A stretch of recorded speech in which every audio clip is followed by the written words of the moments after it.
संत रामपाल जी महाराज एक ऐसे महान संत जिन्होंने अपनी सतभक्ति, तत्व ज्ञान, करुणा और सेवा के बल पर समाज में नई मिसाल कायम की है। संत रामपाल जी महाराज की अगुवाई में उनके सभी सतलोक आश्रमों से समाज कल्याण के अद्भुत कार्यों ने समाज को सुनहरे भविष्य की एक नई उम्मीद दिखाई है। संत रामपाल जी महाराज से नाम दीक्षा लेने के बाद लाखों लोगों की लाइलाज बीमारियां जैसे कैंसर, एड्स आदि ठीक हुई। संत जी के ज्ञान से प्रेरित होकर उनके अनुयायियों ने लाखों यूनिट रक्तदान किया। संत जी ने लाखों बहन बेटियों का दहेज मुक्त विवाह करवाया।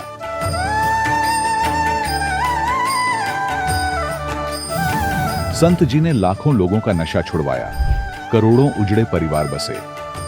संत जी के आश्रमों में समागम के दौरान निःशुल्क नेत्र चिकित्सा, दंत चिकित्सा प्रदान की जाती है।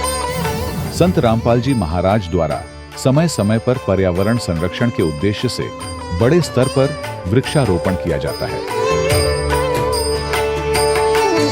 संत जी ने जरूरतमंदों को तत्काल राहत पहुंचाने के लिए एम्बुलेंस सेवा शुरू की। संत जी अपने अनुयायियों को देहदान के लिए प्रेरित करते हैं, जिससे मानवता की सेवा और चिकित्सा क्षेत्र में सुधार हो सके। संत रामपाल जी महाराज के सभी आश्रमों में हर रोज निःशुल्क भंडारा आयोजित किया जाता है, जहां हर वर्ग, हर जाति और हर धर्म के लोग एक साथ बैठकर भोजन करते हैं।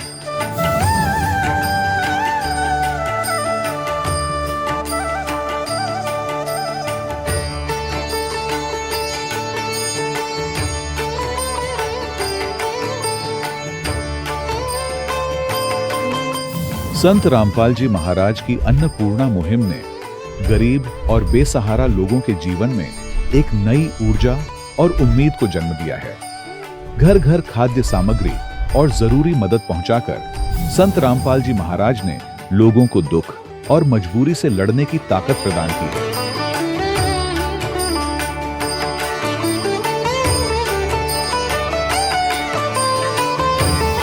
संत रामपाल जी महाराज द्वारा गरीब लोगों के लिए घर बनवाने का अद्भुत कार्य एक ऐसी मिसाल कायम कर रहा है जो सदियों सदियों संत जी की उदारता और दया भावना के तौर पर जाना जाएगा।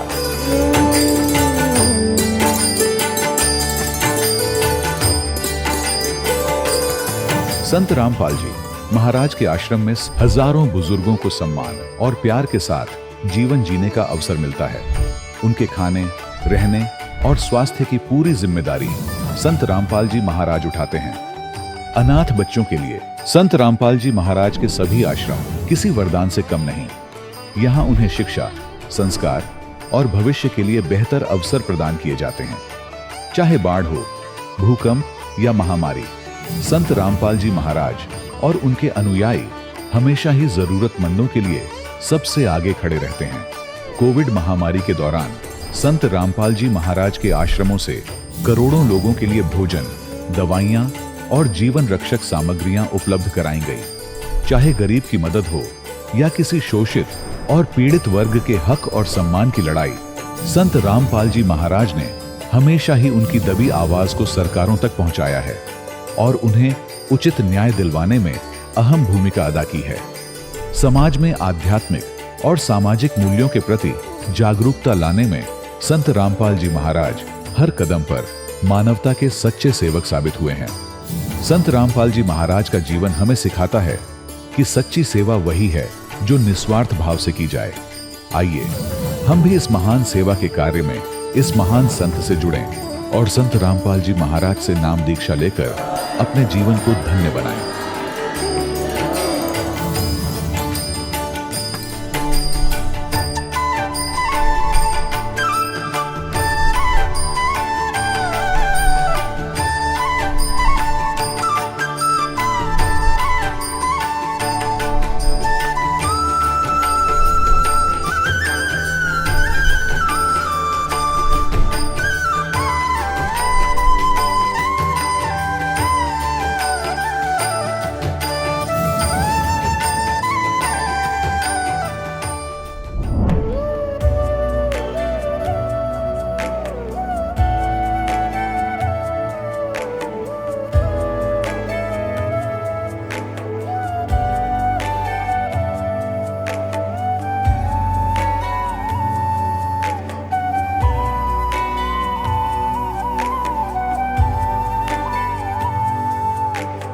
कौन ब्रह्मा का पिता है, कौन विष्णु की मां, शंकर का दादा कौन है, हमको दे बता।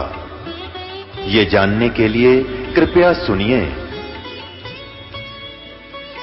जगत गुरु तत्वदर्शी संत रामपाल जी महाराज के अमृत वचन सर्व पवित्र धर्मों के पवित्र शास्त्रों के आधार पर। सत साहिब दर्शकों, जब मनुष्य पूरी श्रद्धा से अपने धर्म में प्रचलित भक्ति साधनाएं करता है और फिर भी उसे कोई लाभ नहीं मिलता, तो वह अपने ही कर्म और श्रद्धा पर शंका करने लगता है।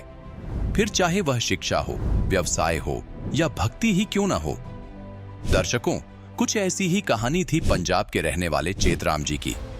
चेतराम जी ने अपने जीवन में मंदिरों में दर्शन, व्रत उपवास, कीर्तन, हवन, हर भक्ति मार्ग को अपनाया, लेकिन फिर भी इनके जीवन में न तो इन्हें शारीरिक सुख मिला और न ही मानसिक शांति।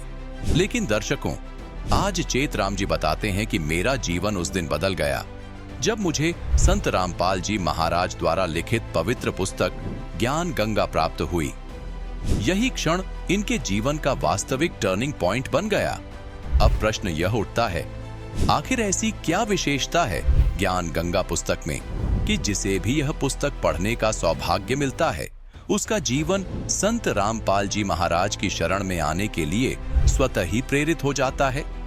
आखिर इसके पीछे की सच्चाई क्या है? आइए सुनते हैं चेतराम जी की कहानी, उन्हीं की जुबानी। सर नमस्कार। नमस्कार जी सर। सर क्या नाम है आपका? जी मेरा नाम चेतराम दास है जी। सर कहाँ से आए हैं आप? गांव दानेवाला, जिला फाजिलका, तहसील अबोर से। संत रामपाल जी महाराज से नाम दीक्षा आपने कब ली? संत रामपाल जी महाराज से मैंने नाम दीक्षा 2013 फरवरी में लिया था। सर संत रामपाल जी महाराज से नाम दीक्षा लेने से पहले आप क्या भक्ति साधनाएं करते थे? सतगुरु रामपाल जी महाराज के नाम उपदेश लेने से पहले हम हिंदू समाज में जन्म लेने के हिसाब से जो हिंदू समाज के सभी देवी देवता है उनकी पूजा करते थे, और जो रुणेचा वाले रामदेव जी हैं उनको हम इष्ट रूप में पूजा करते थे। वैसे जो हिंदू समाज के सभी देवी देवता होते हैं सभी की पूजा करते थे, तीर्थ व्रत करते थे, सब कुछ करते थे। सर संत रामपाल जी महाराज की शरण में कैसे आए आप? सतगुरु रामपाल जी महाराज की शरण में इस प्रकार आए। अबोर के अंदर मैं गया हुआ था, वहाँ पर एक दुकान पे पंपलेट लगा था जिसके ऊपर कुछ क्वेश्चन थे, अवश्य जानिए, जैसे ब्रह्मा विष्णु महेश के माता पिता का नाम और गीता का ज्ञान किसने बोला, इस तरह के प्रश्न लिखे हुए थे। और नीचे लिखा हुआ था, इन सभी प्रश्नों का उत्तर जानने के लिए अवश्य पढ़िए पुस्तक ज्ञान गंगा। तो मेरी इच्छा हुई कि ये पुस्तक पढ़नी चाहिए, लेकिन कामकाज की वजह से वो वहाँ से मैं नंबर नोट करना भूल गया। और एक दिन घर पे जब मैं सत्संग सुन रहा था, जैसे सभी जो धर्मगुरुओं के टेलीविज़न पे सत्संग आते हैं वह मैं सुनता था, तो एक दिन सत्संग सुनते सुनते चैनल बदल रहा था, तो उस समय चैनल ऑन हुआ तो वहाँ पर सतगुरु रामपाल जी महाराज का जो सत्संग चल रहा था वो सत्संग सुनने लगा। थोड़ा देखा कि गुरुजी जो एक देवी भागवत पुराण के ऊपर से कुछ टिक मार करके वहाँ से कुछ बता रहे थे, तो उनको देखते पहले तो मेरे मन में आया कि अरे ये कौन पंडित जी महाराज हैं जो वेदों ग्रंथों पे ही कुछ लाइनें लगा करके कुछ उनमें से गलतियाँ निकाल रहे हैं। चैनल बदला, फिर मन में आया परमात्मा की ओर से ही कि चल देखना तो चाहिए ये बता क्या रहे हैं। तो तब मैंने वापस साधना चैनल लगाया तो गुरुजी बता रहे थे कि ब्रह्मा विष्णु महेश और इनके जो माता पिता और इनका जो जन्म मरण है वो बता रहे थे। तो वो सुन करके मेरे को एकदम खटका सा लगा कि ब्रह्मा विष्णु महेश को आज तक हम जो है सुपर पावर ही मान रहे थे और इनका भी जन्म मरण होता है। तो वो मैंने बड़े ध्यान से सुना, और नीचे जो पट्टी चल रही थी उस पर लिखा आ रहा था, ज्ञान गंगा पुस्तक है जो फ्री मंगवाने के लिए इन नंबरों पर मैसेज कीजिए। तो मेरे वो ध्यान में आया कि वो पंपलेट लगा था, ये वही ज्ञान गंगा पुस्तक है। तो मैंने तुरंत उन नंबरों को नोट करके उन पे SMS किया, और 5-4 दिन के अंदर अंदर मेरी जो ज्ञान गंगा पुस्तक है मेरे घर पे आ गई। तो ज्ञान गंगा पुस्तक पढ़ते ही ऐसे एकदम चमक के उठे जैसे हम स्वप्न देखते हुए नींद से उठते हैं। और ज्ञान गंगा को मैंने बड़ी रुचि से थोड़े ही दिन में पढ़ डाला। ज्ञान गंगा पढ़ के मेरे मन में बहुत ही प्रेरणा हुई कि सतगुरु रामपाल जी महाराज की शरण में जाना चाहिए और आश्रम में जाकर नामदान लेना चाहिए। तो वो ज्ञान जो ज्ञान गंगा के अंदर मैंने पढ़ा था, अपने और भी भाई बंधुओं को बताना शुरू किया कि चलो, क्योंकि हमारे से वहाँ आश्रम जो दूर था, इसलिए हमने सोचा कि कोई और साथी एक साथ में हो जाए तो चलो इकट्ठे चलेंगे, लेकिन मेरा किसी के साथ जाने का जो है संयोग नहीं बना। तो मैं बड़ा दुखी हुआ और परमात्मा से मन ही मन मैंने अरदास की कि परमात्मा नाम लेना चाहता हूँ लेकिन कोई रास्ता नहीं मिल रहा है। तो मालिक की ऐसी कृपा हुई, परम सतगुरु रामपाल जी महाराज ने मेरे को सपने के अंदर आकर के दर्शन दिए और मैं गुरु जी के चरणों के पास बैठकर बोल रहा था, हे मालिक, आने के लिए तो बड़ा मन मेरा कर रहा है, लेकिन क्या करूं, एक तो घरों के कुछ कामकाज ऐसे होते हैं कि घर से निकल नहीं पा रहा हूं, और दूसरा, हे मालिक, कोई मेरा साथ नहीं बन रहा है, कोई रास्ता मेरे को पता है कि किधर से आना जाना है। तो परमात्मा ने आशीर्वाद दिया और हंसकर कहा कि बेटा चिंता मत करो। इतना ही बोला था कि मेरी एकदम आँख खुली, तो मैं हैरान सा हो गया और उसी दिन मैंने ये पक्का निश्चय कर लिया कि आज चाहे कुछ भी हो जाए मैं आश्रम में जरूर जाऊंगा और गुरुजी से नामदान लेके ही आऊँगा। तो मैंने घर पे बोल दिया मेरे पिताजी को कि पिताजी मैं तो आज नामदान लेने के लिए सतगुरु रामपाल जी महाराज की शरण में जाऊंगा। तो मेरे पिताजी ने बोला, रे तेरे को ऐसी क्या लगन होगी कि आज ही जा रहा है और तेरे साथ कौन जा रहा है? मैंने कहा कोई नहीं जा रहा है। तो बोले भी अकेले नहीं जाना है। तो मेरे भाई ने मेरे को बताया कि हिसार तक जो हमारे गांव के कुछ लोग वो जा रहे हैं, आप उनके साथ जा सकते हो। तो मैं उनसे मिल कर के हिसार तक गया और वहाँ से मेरे को उन्होंने ऑटो में बिठा करके आगे जो है आश्रम तक का रास्ता मेरे को दे दिया। तो मालिक की कृपा से मैं ऐसे आश्रम में पहुँच गया, मेरे को कोई दिक्कत नहीं हुई और वहाँ जा कर के सतगुरु रामपाल जी महाराज से मैंने नामदान लिया। संत रामपाल जी महाराज से नाम दीक्षा लेने के बाद आपको क्या क्या लाभ मिले? सतगुरु रामपाल जी महाराज से नाम लेने के बाद मेरे को एक तो मेरी जो बवासीर की बीमारी थी वो गुरुजी के आशीर्वाद मात्र से ही ठीक हो गई। उसके लिए मैंने गुरुजी से कोई विशेष प्रार्थना भी नहीं की, गुरुजी से केवल नामदान ही लिया था, बस उसी से ही वो ठीक हो गई। और एक भगत जी, मैं एक दिन बाइक पे आ रहा था तो मेरी आंख के ऊपर कोई चीज़ लगी, उसके लगने से मेरी आंख के ऊपर एक काला सा धब्बा सा नज़र आता था, मेरे को जो साफ साफ दिखाई नहीं देता था। तो जब मैंने डॉक्टरों को चेक करवाया तो डॉक्टरों ने बोला कि आपके आंख के पर्दे के ऊपर पानी है जिसकी वजह से आपको ठीक दिखाई नहीं देता है। तो मैंने वो उसका जो ट्रीटमेंट करवाया, कुछ दिन के बाद वो ठीक हो गया। डॉक्टरों ने बोला कि अब ठीक है। दवाई बंद की तो फिर वही वैसी की वैसी स्थिति होगी। फिर मैंने कई डॉक्टरों को चेक करवाया तो डॉक्टर जब दवाई देते थे तब तो ठीक रहता था, बाद में फिर उसी प्रकार हो जाता था। आखिर में मेरे को डॉक्टरों ने बोल दिया भी ये आपके जो बार बार ये दिक्कत हो जाती है इसके लिए आपको अमृतसर जाना पड़ेगा। तो मैं अमृतसर गया था और वहाँ पे डॉक्टरों ने मेरी रिपोर्ट की और उसने भी बोला था कि आपके आंख के पर्दे के ऊपर पानी है और उन्होंने दवाई दी थी। वो रिपोर्ट भी मैं साथ में लेकर आया हूँ। जी दिखाइए। ये भगत जी मेरी आंख की जो रिपोर्ट है, इसके अंदर डॉक्टरों ने साफ बताया था कि जो आपके आंख के पर्दे के ऊपर पानी है। और ये जो मेरे ट्रीटमेंट वहाँ से चलते रहे हैं, इसके अंदर उसकी डिटेल है, जो चेकअप हुआ सारा। और फिर ये दिक्कत मेरे अमृतसर से दवाई लेने के बाद भी ऐसी की ऐसी ही रही। तो फिर जब मैंने परमात्मा से नामदान लिया था तो मैंने मन ही मन मालिक से अर्ज की कि हे मालिक, बंदी छोड़ सतगुरु रामपाल जी महाराज से मैंने अर्ज की कि हे मालिक, जो ये मेरे बार बार आँख के पर्दे के ऊपर तकलीफ हो रही है तो आप दया करें। तो परमात्मा ने ऐसी मेहर की बंदी छोड़ सतगुरु रामपाल जी महाराज ने कि आज तक मेरे वो दिक्कत नहीं हुई। अब मेरे को दोनों आँखों से बहुत अच्छे से साफ दिखाई देता है। और एक भगत जी, ये तो मेरे दो बीमारी थी जो बिल्कुल परमात्मा सतगुरु रामपाल जी महाराज ने ठीक की। और एक दिन मैं बाइक पे जा रहा था तो साइड से एक कार ने मेरे एक वो ऐसी टक्कर मारी जोर से, पीछे मेरी भगतमती जी और मेरा जो 8-9 महीनों का बच्चा था साथ में। तो हम इतनी दूर जाके गिरे नाले के ऊपर से, बाइक का इतना नुकसान हो गया, उसका हैंडल किक वगैरह सब कुछ टूट गया, लोहे का सामान टूट गया। लेकिन हमारी परमात्मा बंदी छोड़ सतगुरु रामपाल जी महाराज ने ऐसी रक्षा की कि हमारे मामूली खरोंच आई और हमें कोई किसी प्रकार की कोई सट या कोई भी दर्दनाक हादसा नहीं हुआ। उससे हमें बंदी छोड़ सतगुरु रामपाल जी महाराज ने बताया। सर, संत रामपाल जी महाराज से नाम दीक्षा लेने के बाद सभी का नशा छूट जाता है। सर, क्या आप भी कोई नशा करते थे? जी नहीं, मैं किसी प्रकार का कोई नशा नहीं करता था, क्योंकि शुरू से ही हमारे घर में जो भक्ति भाव था, जो देवी देवताओं की पूजा पाठ जैसे भी करते थे, इस वजह से नशे से हम पहले से ही रहते थे। सर, संत रामपाल जी महाराज से नाम दीक्षा लिए हुए श्रद्धालुओं का कहना है कि जैसे ही संत रामपाल जी महाराज से नाम दीक्षा लेते हैं धन लाभ की प्राप्ति होती है, मानसिक लाभ होने लगता है, आध्यात्मिक लाभ होने लगता है। आपका क्या कहना है इस बारे में? हाँ जी, ये बात तो बिल्कुल सत्य है, इसमें कोई दो राय नहीं है। जो भी भक्त परमात्मा सतगुरु रामपाल जी महाराज से नामदान लेंगे उनको आत्मिक शांति तो होनी है, क्योंकि परमात्मा का ज्ञान है जो बिल्कुल सत्य है, वेदों शास्त्रों के अनुसार है, तो इसमें तो कोई दो राय नहीं है कि आत्मिक शांति ना हो।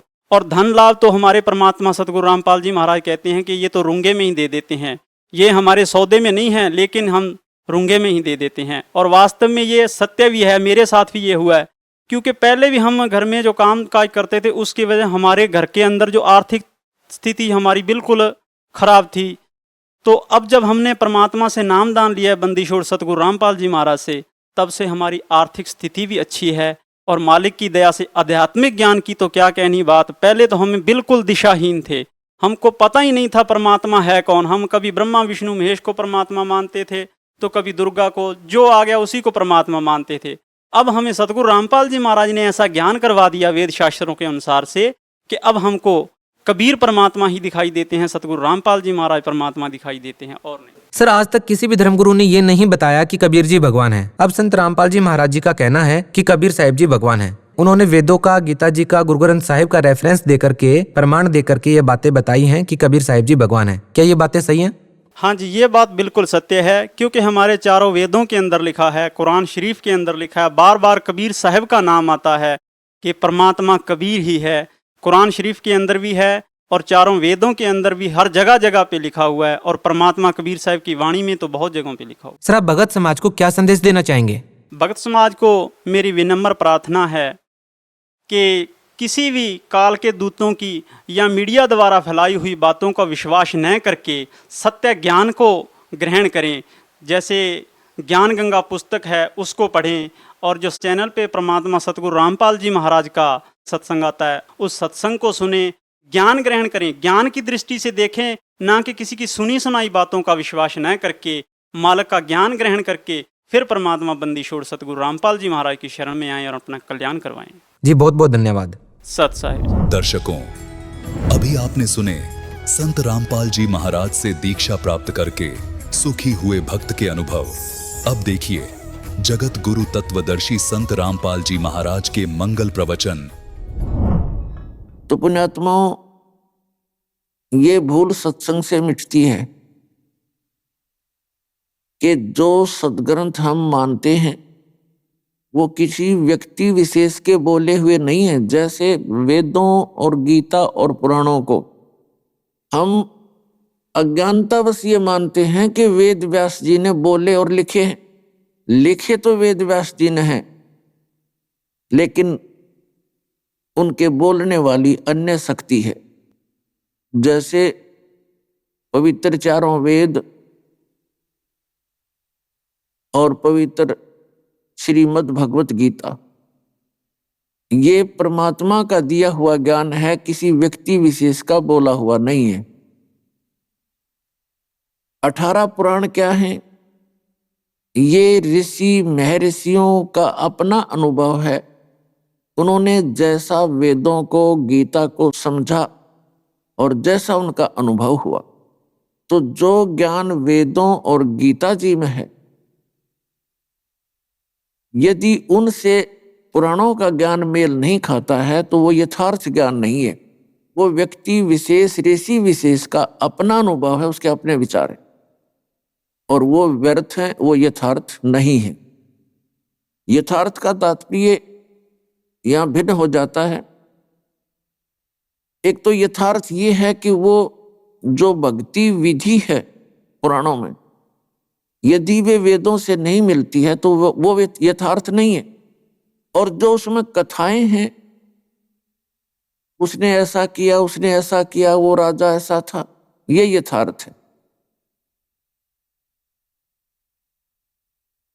तो कहने का भाव ये है कि जैसे कुरान शरीफ है, ये किसी व्यक्ति विशेष की बोली हुई नहीं है, ये भी भगवान का दिया हुआ इतिहास है, ज्ञान है। जिस भगवान ने गीता का ज्ञान दिया, उसी ने कुरान शरीफ का ज्ञान दिया। कहने का भाव ये है कि जो ये कहते हैं कि संत जो ज्ञान देते हैं उनके अनुयायियों के लिए वही यथार्थ होता है। उस संत के ज्ञान को हमने इन सदग्रंथों से भी मेल करना पड़ेगा। यदि इन सदग्रंथों से उस संत का ज्ञान मेल खाता है तो वो ज्ञान यथार्थ है। जैसे परम पूज्य परमेश्वर कबीर देव जी ने ज्ञान बोला, और वो ज्ञान सभी इन पवित्र सदग्रंथों से मेल खाता है।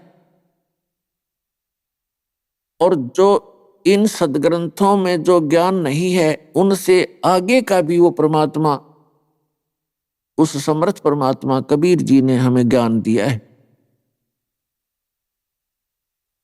वो कारण क्या है, प्रमाण कहाँ है? जैसे श्रीमद् भगवत गीता अध्याय नंबर 4 के श्लोक नंबर 34 में कहा कि अर्जुन, उस पूर्ण परमात्मा के उस तत्व ज्ञान को जानने के लिए तत्वदर्शी संतों की खोज कर और उनसे वो ज्ञान पूछ, उनसे ज्ञान जान। इसी प्रकार यजुर्वेद अध्याय नंबर 40 के श्लोक नंबर 10 में कहा कि कोई तो परमात्मा को संभवात यानी जन्म लेकर आने वाला कहता है, उत्पन्न होता है श्री राम और श्री कृष्ण के रूप में, और कुछ असंभवात कहते हैं, अर्थात वो कभी जन्म नहीं लेता। इसका यथार्थ ज्ञान भी तत्वदर्शी संत बताते हैं, उनसे सुनो। इसी प्रकार पवित्र कुरान शरीफ सूरत फुरकानी 25 आयत नंबर 52 से 59 में बताया गया है कि कुरान शरीफ का ज्ञान दाता हजरत मोहम्मद जी को कह रहा है कि ए पैगंबर, मैं जो इस कुरान शरीफ के ज्ञान को आपको बोलकर सुना रहा हूं, इस पर भरोसा करना कि कबीर अल्लाह है। मुसलमान भाई तो कबीर का अर्थ बड़ा कर देते हैं, तो इसे सिद्ध है कि कुरान शरीफ के बोलने वाले से भी कोई अन्य बड़ा भगवान है, बड़ा अल्लाह है, गॉड है। और कुरान शरीफ का ज्ञान दाता कह रहा है कि वो ही है वो कबीर अल्लाह, जिसने 6 दिन में सृष्टि रची और 7वें दिन तख्त पर जा बैठा। और ये वही है जो आपको हजरत मोहम्मद जी को एक जिंदा महात्मा के रूप में मिले थे। और उसकी खबर सूरत फुरकानी 25 आयत 59 में कहा है कि उसकी खबर किसी बाखबर से पूछ देखो, ये वही परमात्मा है जिसने 6 दिन में सृष्टि रची, 7वें दिन तख्त पर जा विराजा। उसकी खबर किसी बाखबर से पूछो। इससे सिद्ध हो गया कि गीता ज्ञान दाता, वेद ज्ञान दाता और कुरान शरीफ का ज्ञान दाता ये किसी अन्य परमात्मा की जानकारी दे रहा है और कह रहा है कि उसके विषय में मैं अनभिज्ञ हूं। उस कबीर अल्लाह की, उस तत्व ब्रह्म की, परम अक्षर ब्रह्म की जानकारी कोई तत्वदर्शी संत बतावेगा तो वो परमात्मा स्वयं ही लीला करता है। पूर्ण ब्रह्म अपने यथार्थ ज्ञान को स्वयं ही एक तत्वदर्शी संत के रूप में यहां प्रकट होकर के सुनाते हैं। तो वो ज्ञान जो है इन पवित्र सदग्रंथों, पवित्र कुरान, पवित्र बाइबल, पवित्र वेद, पवित्र गीता और पवित्र पुराणों से भिन्न है। इनसे भी मिलता है, इससे आगे का भी है। इसी प्रकार जिन महापुरुषों को वो परमात्मा मिले, उनके जो अनुभव की वाणी है, वो वाणी भी इन सदग्रंथों से मेल खाती है और परमात्मा द्वारा दिए गए तत्व ज्ञान से भी मेल खाती है। तो इसलिए हमने परमात्मा के ज्ञान को समझने के लिए इन सदग्रंथों को आधार मानना पड़ेगा।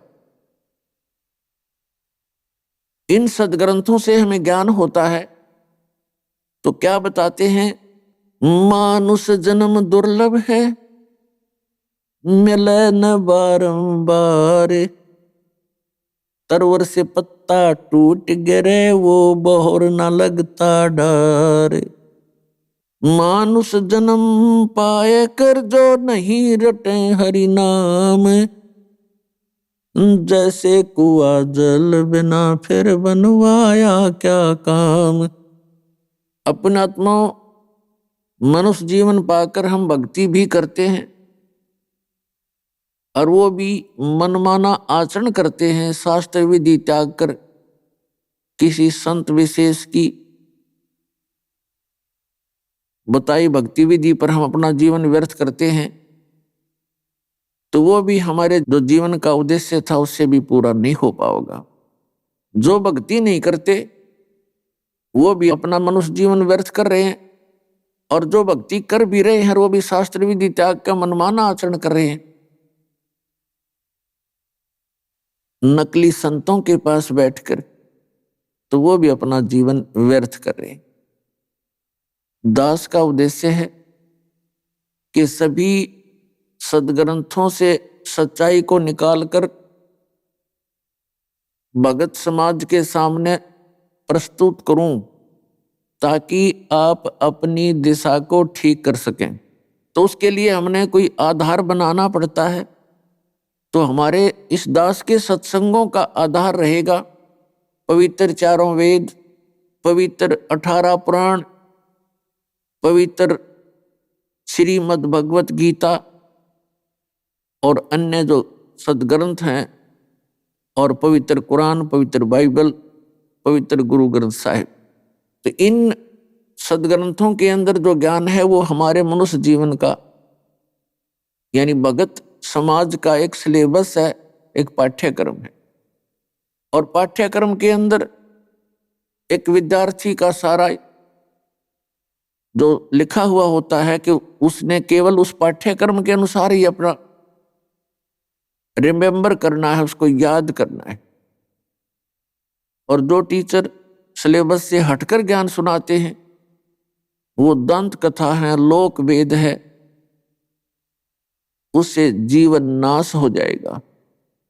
कबीर साहब कहते पीछे लग गया जाऊं था मैं लोक वेद के साथ, रस्ते में सतगुरु मिले दीपक दे दिया हाथ। कबीर साहब कहते हैं कि पीछे लग गया जाऊं था, अपने आप पर ही उदाहरण देते हैं भगवान हमें समझाने के लिए। यदि किसी को सीधा कोई टोक दे, कह दे कि आपकी भक्ति विधि गलत है, ठीक नहीं है, वो सिर हो जा, लड़ पड़े।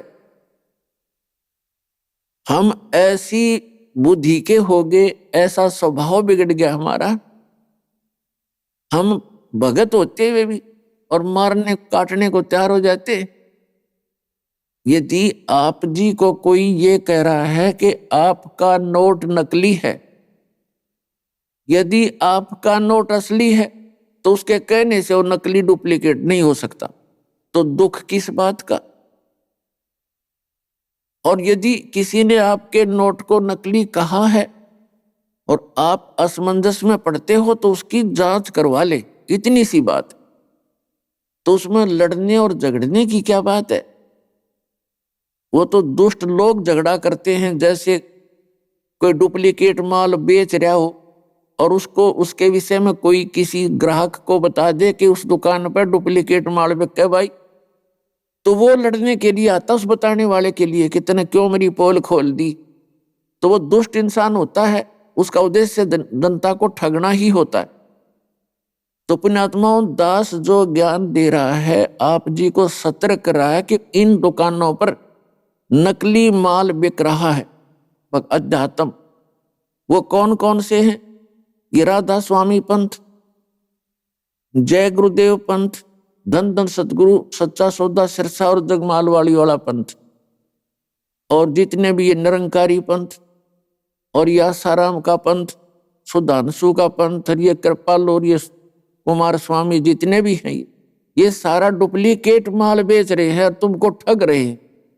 दास ढोल के डंके पे कह रहा है और ना जवाब दो सामने आके, इसमें लड़न की क्या बात है।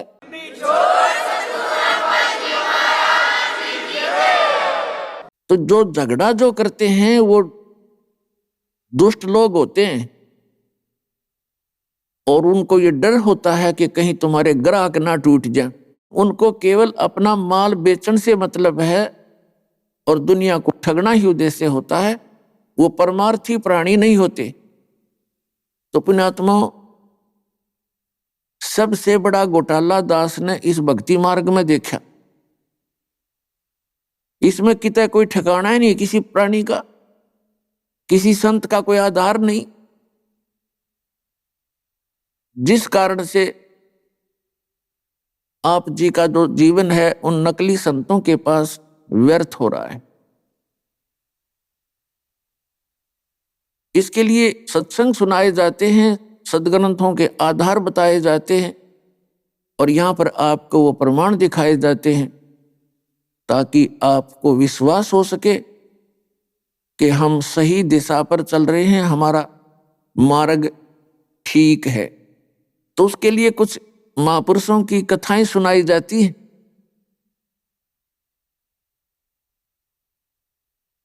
और ये प्रमाणित किया जाता है कि इन महापुरुषों ने भी यही साधनाएं की, और वो पहले आपकी तरह ही आरूढ़ थे। आप जिस साधना को वर्तमान में कर रहे हैं और वो संत, वो पुण्यात्मा पहले आपकी तरह ही दृढ़ होकर उस गलत दिशा में सफर कर रहे थे, और परमेश्वर ने स्वयं आकर के उन पुण्यात्माओं को ठीक दिशा दी। क्योंकि परमात्मा के बिना कोई भी प्राणी इस पृथ्वी पर यथार्थ ज्ञान नहीं बता सकता, क्योंकि उसको अपने जन्म का पता नहीं कब हुआ था, और ही बताते हैं कि तेरा जन्म उस दिन हुआ था। तो वो यथार्थ ज्ञान कैसे दे सकता है? यथार्थ ज्ञान परमात्मा देता है। वेद प्रमाण करते हैं, ऋग्वेद मंडल नंबर 9 और सूक्त नंबर 1 मंत्र नंबर 8 और 9 में प्रमाण है कि वो परमात्मा पूर्ण ब्रह्म, वो 3 प्रकार के शरीर से हम सभी प्राणियों का धारण पोषण करता है, संभाल करता है, केयर टेक करता है। एक रूप में वो परमात्मा सचखंड के अंदर, सतलोक के अंदर, यानी उस धूलोक के तीसरे भाग में, उस धूलोक का अर्थ होता है तेजो में स्थान। लोक माने पृथ्वी, स्थान जैसे पृथ्वी लोक, तो लोक का अर्थ होता स्थान। तो ये वहां एक सतलोक स्थान है, उसके तीसरे पोर्शन में, यानी सबसे ऊपर के पोर्शन में, वो परमात्मा एक बहुत बड़े गुम्बज के अंदर विराजमान है।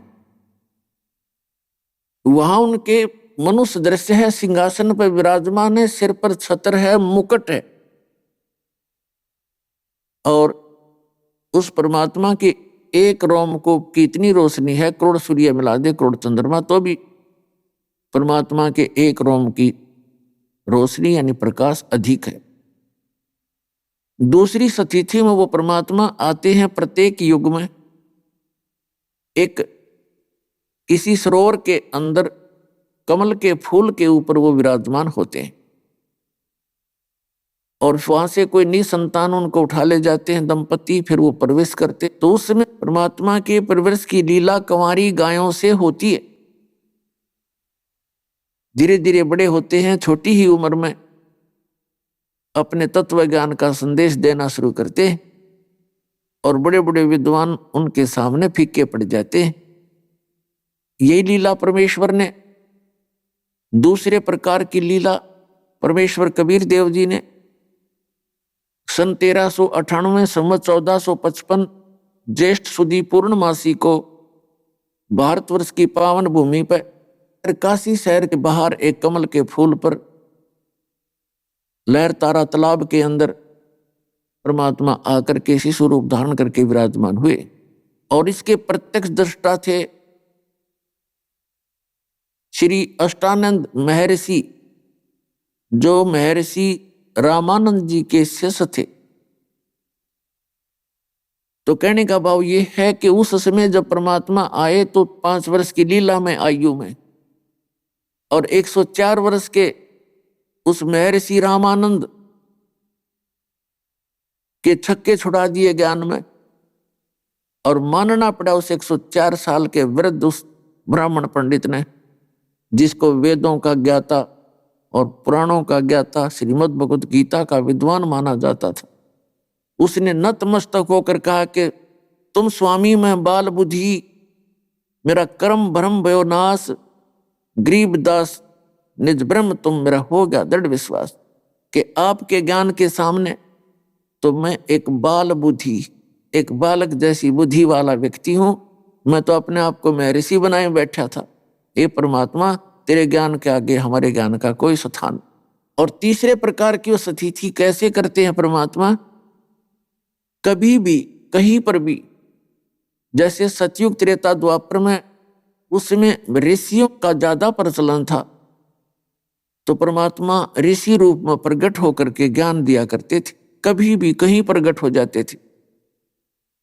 और कलयुग के अंदर परमात्मा एक जिंदा महात्मा के रूप में, एक साधु संत के रूप में आकर के प्रकट होते हैं, क्योंकि कलयुग में इन संतों का ही अधिक बोलबाला रहेगा।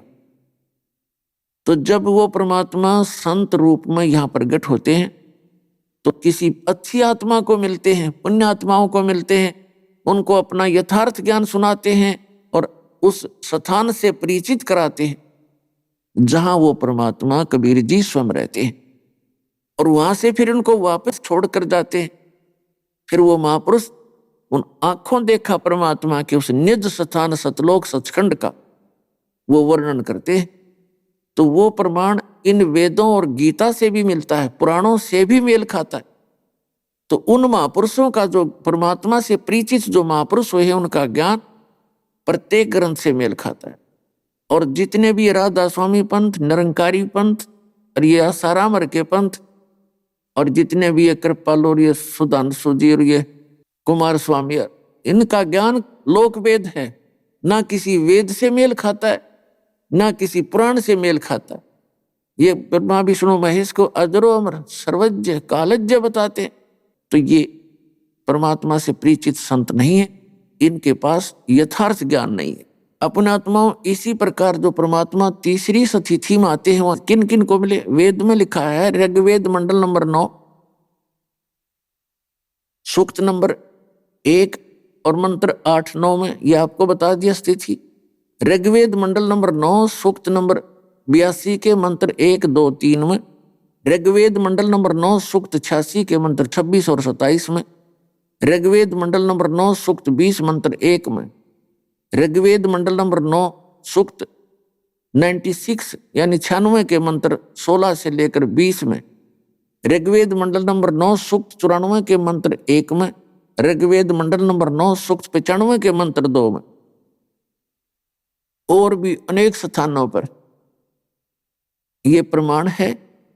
उसमें क्या निष्कर्ष है इन सदग्रंथ का, ऋग्वेद के मंत्रों का, कि वो परमात्मा सतलोक के धूलोक के तीसरे, यानी सतलोक कहो चाहे धूलोक कहो, सतलोक के तीसरे पोर्शन में, तीसरे भाग में, पृष्ठ में ऊपर विराजमान है।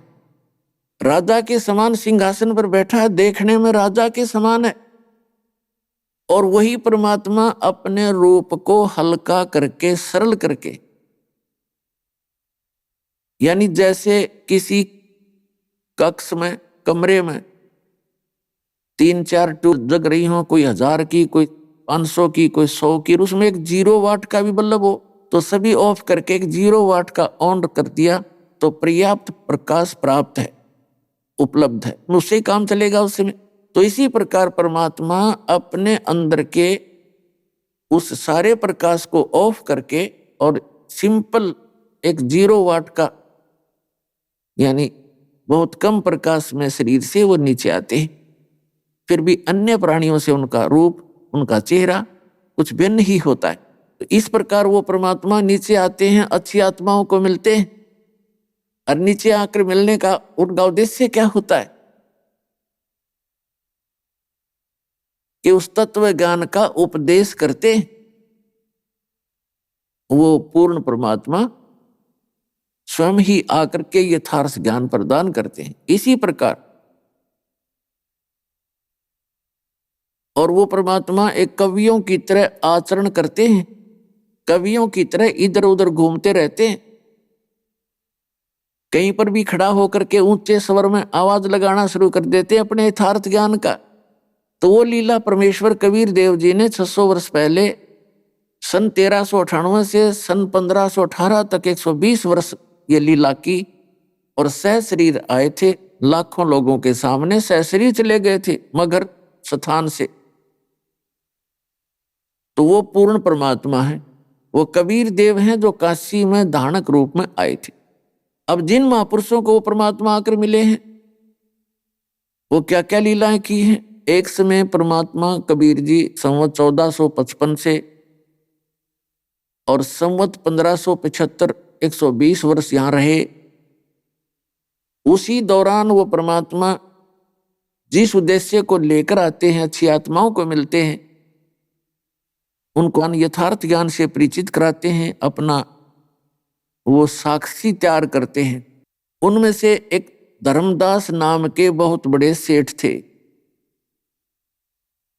और परमात्मा की तलाश में, परमात्मा की तड़प में ये पुण्यात्माएं भटकती ही रहती हैं, ये चैन से बैठ नहीं सकती। आदरणीय धर्मदास साहिब जी बहुत बड़े धनी व्यक्ति थे, बहुत ज्यादा पैसा था उनके पास और इतना धन था कि उस नगरी के, उस क्षेत्र का जो नरेश था, किंग था, राजा था, प्राकृतिक आपदाएं कभी आ जाती, जैसे सूखा पड़ जाता या कोई फ्लड आ जाता और क्षेत्र में घनी हानि हो जाती, तो धर्मदास के पूर्वजों से, धर्मदास के पिताजी से और धर्मदास जी से वित्तीय सहायता लिया करता था। वो इतने सेठ थे और इतना धन होते हुए, इतना सुख संपन्न होते हुए, जो प्राणी परमात्मा को खोज रहा है तो वो बहुत ही पुण्यकर्मी है। पिछले जन्मों के उनके पुण्यों का कोई अंत नहीं। इसी प्रकार के ये महापुरुष थे श्री धर्मदास जी। बांधवगढ़ वाले, मध्य प्रदेश के अंदर एक बांधवगढ़ नगर है, वहां रहा करते थे। उन्होंने एक रूपदास नाम के वैष्णु यानी विष्णु जी के पुजारी, उपासक, संत से दीक्षा भी प्राप्त कर रखी थी। तो पुण्यात्माओं, इस उदाहरण से, इस कथा से आपको आपके लगभग सारे जो डाउट हैं, शंका हैं, वो समाधान हो जाएंगे कि गुरु बदलना चाहिए या नहीं चाहिए, और जो साधनाएं आप जी कर रहे हो वो कितनी सत्य है, कितनी असत्य है। आदरणीय धर्मदास साहिब जी को उनके पूर्व गुरु श्री रूपदास जी ने, वैष्णव ने, साधनाएं बता रखी थी। ओम भगवते वासुदेव नमः, ओम नमः शिवाय, और गीता जी का नित्य पाठ, एकादशी का व्रत, जन्माष्टमी का व्रत, और तीर्थों पर जावे, मंदिरों में मत्था टेके, शालिग्राम मूर्ति की पूजा करे, ये सारा कर्मकांड आदि उन्होंने सारा कुछ बता रखा था, जो वर्तमान में सभी हिंदू समाज के जो धार्मिक व्यक्ति उन्हीं पूजाओं को कर रहे हैं। अब अपने गुरुदेव जी के बताए मार्ग पर दृढ़ होकर के, जैसे आप और हम लगे हुए थे इस ज्ञान से पहले, इतनी दृढ़ता से, समर्पित भाव से वो पुण्यात्मा परमात्मा की साधनाएं किया करता था। उनके गुरुदेव रूपदास जी ने जो ज्ञान दिया था कि बेटा 68 तीर्थों पर जो भ्रमण कर लेता है उसका कल्याण निश्चित है, क्योंकि विद्यार्थी वही होता है और रोगी वही होता है जो डॉक्टर के बताए प्रत्येक साधन को अपनावे। रोगी वही होता है जो डॉक्टर औषधि दे उसको सारी को खावे। इसी प्रकार धर्मदास जी को परमात्मा चाहिए था, जो भी गुरुदेव ने बताया उसको शिरोधार्य किया और भ्रमण करते हुए, तीर्थ यात्रा करते हुए वो मथुरा में पहुंच गए। मथुरा की क्या महिमा बता रखी है कि वहां पर भगवान श्री कृष्ण जी बचपन के अंदर वहां गौवें चराया करते थे और उस धरती के ऊपर भगवान की चरणों की रज लगी हुई है और उससे जीव का उद्धार हो जाता है। और साथ में भगवान श्री कृष्ण जी ने एक गोवर्धन नामक गिरिराज यानी पर्वत को अपने हाथ से उठा दिया था। ये जो देवताओं का राजा इधर है, ये किसी बात से अक्षुब्ध होकर के वहां ब्रज के अक्षेत्र को डबोना चाहता था, वर्षा गणी करके, फ्लड ला करके। तो श्री कृष्ण जी ने उसके सारे उस प्रयत्न को, फलट लाने के उद्देश्य को, उस गोवर्धन पर्वत को अपने हाथ से उठाकर आसमान में काफी ऊंचा कर दिया और पूरी व्रज नगरी के ऊपर के वो पहाड़ छा दिया। इंद्र ने खूब अपना प्रयत्न कर लिया, सारी वर्षा कर ली और सारी सोख ली उस पहाड़ ने, गिरिराज ने। अभी आपने सुने संत रामपाल जी महाराज के मंगल प्रवचन। आइए अब सुनते हैं संत रामपाल जी महाराज से नाम दीक्षा लेकर सतभक्ति करके अद्भुत लाभ प्राप्त करने वाले अनुयायी के विचार। दर्शकों, क्या आपने कभी सोचा है कि यदि जीवन में हर दरवाजा बंद हो जाए, जब चारों ओर बस अंधेरा ही अंधेरा हो, जब हर दिन नया दुख का पहाड़ आपके ऊपर टूट रहा हो, तो आप क्या करेंगे? दर्शकों, ऐसी ही कहानी थी छत्तीसगढ़ की रहने वाली गीता जी की। गीता जी पहले सभी पारंपरिक भक्ति साधनाएं किया करती थीं। वह सभी देवी देवताओं की पूजा और हर संतों के सत्संग का सहारा लेकर अपनी शारीरिक और मानसिक समस्याएं दूर करना चाहती थीं, लेकिन उनको कुछ भी हासिल नहीं हुआ। दर्शकों, गीता जी का कहना है कि मेरी जिंदगी तब बदली जब मुझे संत रामपाल जी महाराज की शरण मिली। संत रामपाल जी महाराज की शरण मिलने के बाद मुझे समझ में आया कि वास्तव में आदि सनातनी भक्ति क्या है। दर्शकों, आइए जानते हैं कि आखिर गीता जी ऐसा क्यों कह रही हैं। सुनते हैं गीता जी की कहानी उन्हीं की जुबानी। नमस्कार जी। नमस्ते सर। क्या नाम है माता जी आपका? गीता दासी। माता जी आप कहाँ से हैं? मैं छत्तीसगढ़ जिला कोरबा से आई हूँ। माता जी, संत रामपाल जी महाराज जी से नाम उपदेश आपने कब लिया? 2019 को। संत रामपाल जी महाराज जी से नाम दीक्षा लेने से पहले आप क्या कोई भक्ति साधनाएं भी किया करती थी?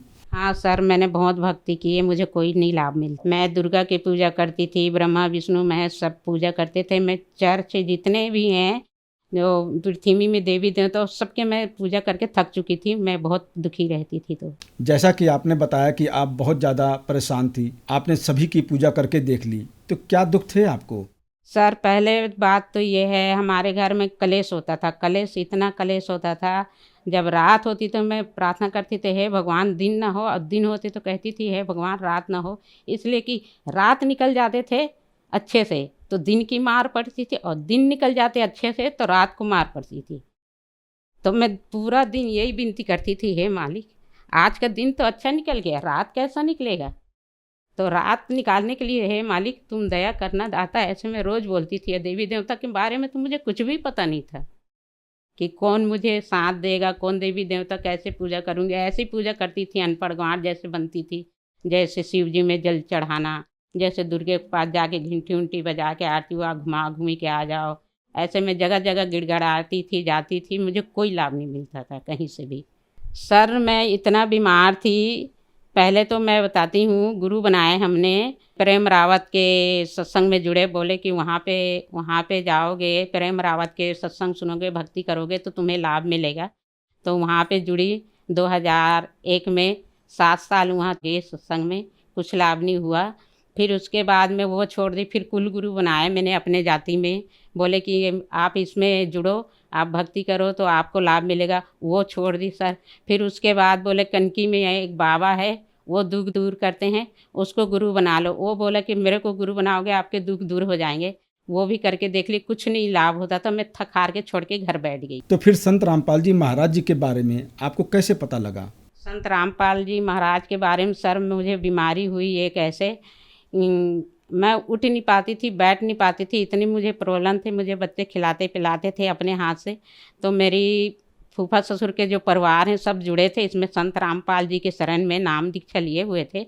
उन्होंने मेरे घर पे आए, बोले कि दीदी तुम मर जाओगी पर तुम लोग लाच में बैठी रहोगे तो आपका कैसा काम चलेगा? तुम्हारे 2-2 3-3 बेटा है, बेटी है, इनका कौन साथ देगा? तुम आप इसमें जुड़ क्यों नहीं जाती हो? क्या हो गया तुम्हें? लोग लाच में अपने माता पिता को देखते रहोगे तो फिर धरती में रहोगे तब ना देखोगे, तुम जुड़ते क्यों नहीं हो? संत रामपाल जी महाराज के शरण में क्यों नहीं आते हो? नाम क्यों नहीं लेते हो? ऐसे मुझे आया के समझाती तो मेरे कुछ समझ में नहीं आते थे सर जी। फिर उन्होंने समझाया कि तुम जुड़ के देख लो। खिरोदासी वो लेके नामदान के अंदर चांपा लेके आए सर। फिर मैंने तत्वदर्शी सदगुरु रामपाल जी के नाम लिए। उन्होंने नाम दिए, प्रथम नाम तो देते हैं जाप करने के लिए सभी संतों भक्तों को, वो नाम मुझे भी दिए। संत रामपाल जी महाराज जी से नाम उपदेश लेने के बाद क्या आपको कोई लाभ भी मिले? हाँ सर, मुझे बहुत लाभ मिले। पहले तो मैं भक्ति नहीं करती थी तो बहुत दुखी रहते थे, आदमी छोड़ के चले गया था, बच्चा खो गया था, बड़ा वाला बेटा वहाँ तेलुगु देश में वहाँ फंस गया था, ट्रेन गिर गया था तो उसमें वो काम कर रहा था। तो मेरा छोटा वाला 6वीं क्लास के बच्चा है, कोरबा में फंसा हुआ था। मैं गांव चली गई थी, मेरी लड़की वहाँ पे मेरे को सपोर्ट देने के लिए, लड़की मेरे पास रहती थी। मेरा पूरा घर उजड़ गया था, बर्बाद हो गया था, हम कहीं के नहीं रहते थे सर जी। मैं 20 रुपए में मेरा बेटा को चाय पानी देने के लिए ऐसे कोई काम वहाँ पे जो स्कूटी बनाते हैं वहाँ पे लगाया गैरेज में, मैं मेरा बेटा 20 रुपये हफ्ता में देता था। और मैं किसी के झाड़ू करती, किसी के पोछा करती, किसी के चूल्हे बनाती, इसमें मेरा घर चलता था। मेरे पास कुछ भी नहीं था, ना राशन कार्ड था, ना कुछ नहीं, मैं बिल्कुल निर्धन थी। मैं कहती थी हे भगवान, अगर मंदिर जाऊंगी तो मेरे को 10 रुपये नहीं है कि नारियल लेके चढ़ाऊँ, ऐसे मेरी स्थिति बनी हुई थी सर। मैं इसमें जब रामपाल जी महाराज के शरण में आई, जुड़ी, तो इसमें मैं भक्ति करती रही। तो जो डॉक्टर ने, मैं बीमार थी तो डॉक्टर मेरे को ऑपरेशन बोले थे, बच्चादानी में प्रॉब्लम है कह के, तो ऑपरेशन भी नहीं करवाई। मेरे को सर जी ना तो पेट में दर्द था, ना कमर में, कहीं पे भी दर्द नहीं था, कुछ भी नहीं था, ऐसे ऑटोमेटिक बाथरूम जाता था खून की। और मैं हैरान होती थी, मैं चिंता में खाती पीती नहीं थे, तो मैं बिस्तर में पड़ी रहती थी। मेरे को बच्चे उठाते थे, खिलाते थे, पिलाते थे, ये सब होता था। मैं सबको बोल चुकी थी मैं बचूंगी नहीं, मर जाऊंगी, और मेरे बच्चों की शादी ब्याह कर देना, ऐसे कह के मैं सबको बोल चुकी थी। और मैं नहीं उठ पाती थी, ना बैठ नहीं पाती थी। तो इसमें जुड़ने के बाद मैं अभी सही सलामत हूँ। आज इंटरव्यू देने के लिए सर मैं आपके साथ खड़ी हूँ, आपके पास खड़ी। तो भक्ति करते रहे, पहले आदमी आया सर, फिर बच्चे आया सर। तो आदमी आया, वो भी नाम लिए, बच्चे हमें मिला वहाँ पे। उसमें लेटर आया सर जी वहाँ से, मेंटल हॉस्पिटल से, वहाँ से क्या कहते हैं, बंगाल से मेंटल हॉस्पिटल से लेटर आए। उसमें लेटर डाले थे, बोले थे कि बच्चा यहाँ पे है, मिल जाएगा, आ जाओ। तो हम उस टाइम में वो लड़का मिला था, ना तो हमारे पे मोबाइल था, ना कुछ था, नहीं था सर।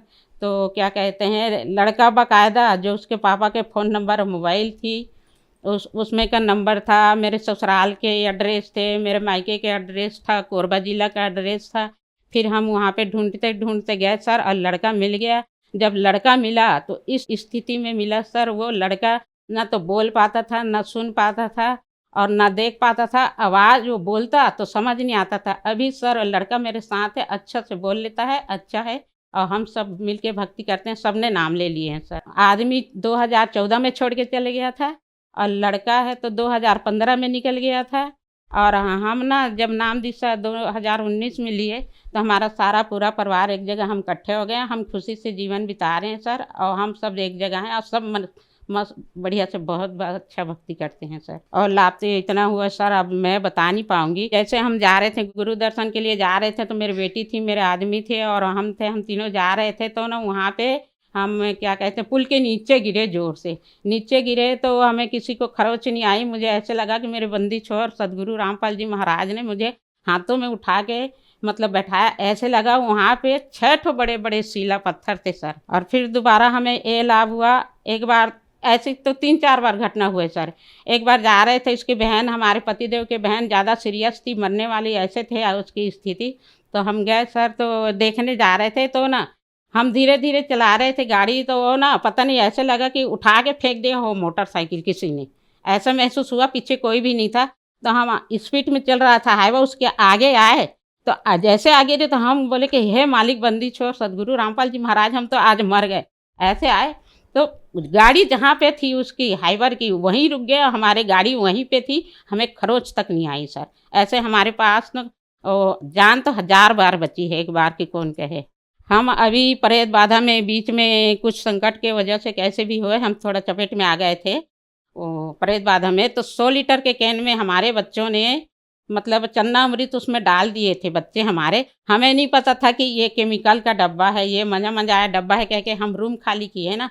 तो उसको मतलब हम रूम खाली किए तो हमारा भगत जी हमारे आदमी है जो, तो उसी में डाल दिए चन्ना अमृत। उसको हम रखे हुए थे संभाल के, तो हमारे बच्चे ने टंकी में डाल दी, तो उसको हम संभाल के रख रहे थे।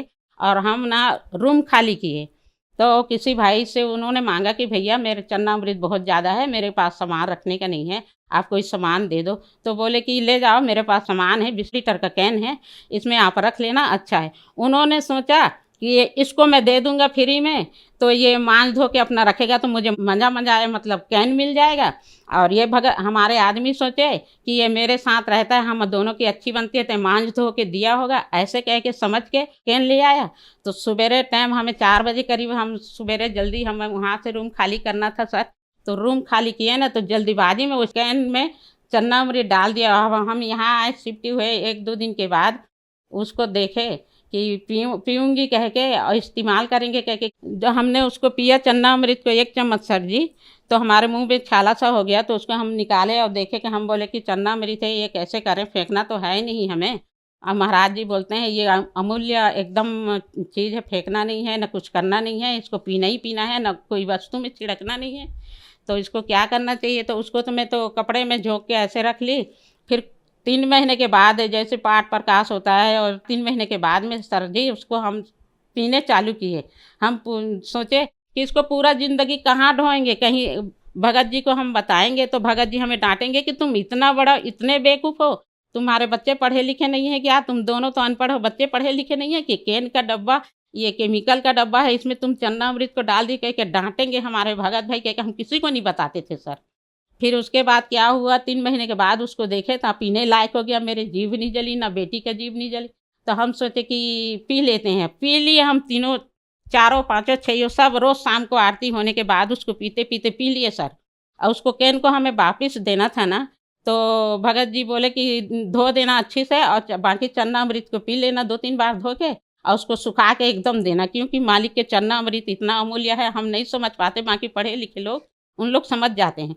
तो उसको धूप में सुखाई ना सर, तो उसमें घी के तरह जो ऊपर पकड़ने की डंडी होती है, और वो केमिकल का डब्बा था, हमें नहीं पता था कि ये केमिकल का डब्बा है। उसको सुखाए तो कम से कम 3 पाव, आधा किलो करीब एकदम घी के तरह निकला, केमिकल निकला उसमें से। तो हम दिखाए, पूछे किसी से, तो बोले कि ये कैसे पी गए, तुमने भगवान से, मालिक से प्रार्थना भी नहीं किया, इसको पी लिए कैसे?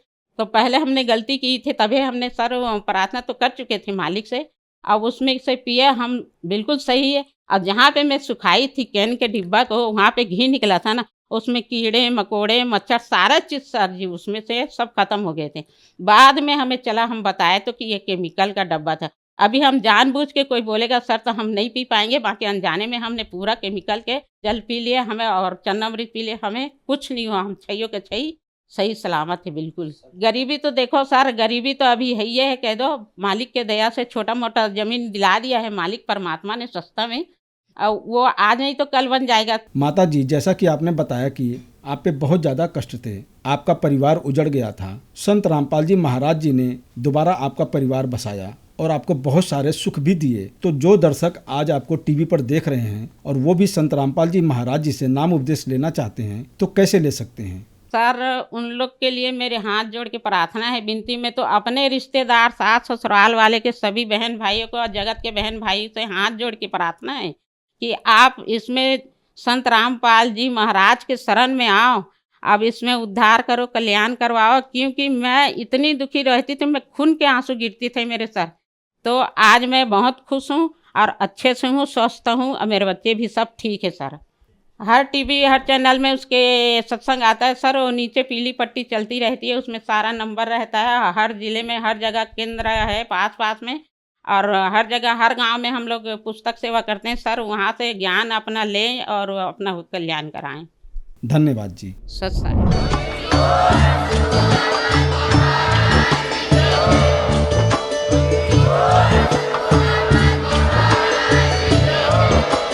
आप सुन रहे थे जगत गुरु तत्वदर्शी संत रामपाल जी महाराज जी के मंगल प्रवचन। अधिक जानकारी के लिए विजिट कीजिए हमारी वेबसाइट www.jagatgururampalji.org। संत रामपाल जी महाराज जी के शुभ आशीर्वाद से पूरे विश्व भर में 500 से भी ज्यादा नाम दीक्षा केंद्र हैं, जिन पर संत रामपाल जी महाराज जी द्वारा ऑनलाइन निशुल्क नाम दीक्षा दी जा रही है। अपने नजदीकी नाम दीक्षा केंद्र का पता करने के लिए संपर्क करें 8222880541।